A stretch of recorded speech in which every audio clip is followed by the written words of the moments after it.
Hey everybody, welcome to Character Modeling. That's correct. Welcome to Character Modeling Week 4 at the end of it. Just want to give you all a heads up on your discussion posts. Don't worry about any reply posts. If you had a good initial post, you're good to go. So I'm not going to post the initial post.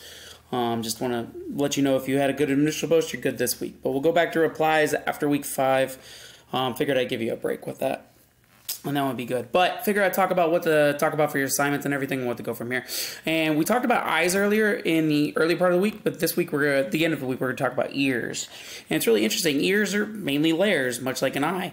There's a lot of different elements. You have the outer layers, which is the helix, the lobe, and the entire shape. And then you have the inner elements like the fossa, the concha, the tragus, the auditory canal, scapula, and so much more. Ears are definitely interesting, and they're very built to the person that is owning them. Everyone's ears are their own. That's what's really interesting. It's kind of like a fingerprint in some way.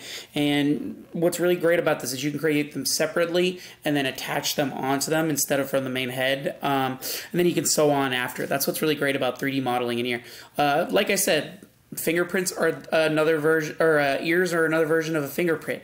Human's ear are always going to be different with everybody else, so you have to keep that in mind. So you have a chance to personalize it a little bit.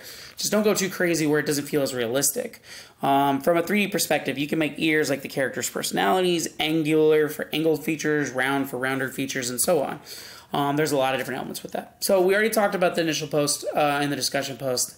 Don't worry about a reply post this week. You're good to go. Other than that, just make sure you have your full character bust and the beginning of your body, the 30% done by Sunday. And that's all I got. So hope everybody has a great week. Be safe, have fun, enjoy. Take it easy, and hope to see everybody a little later. All right, bye-bye.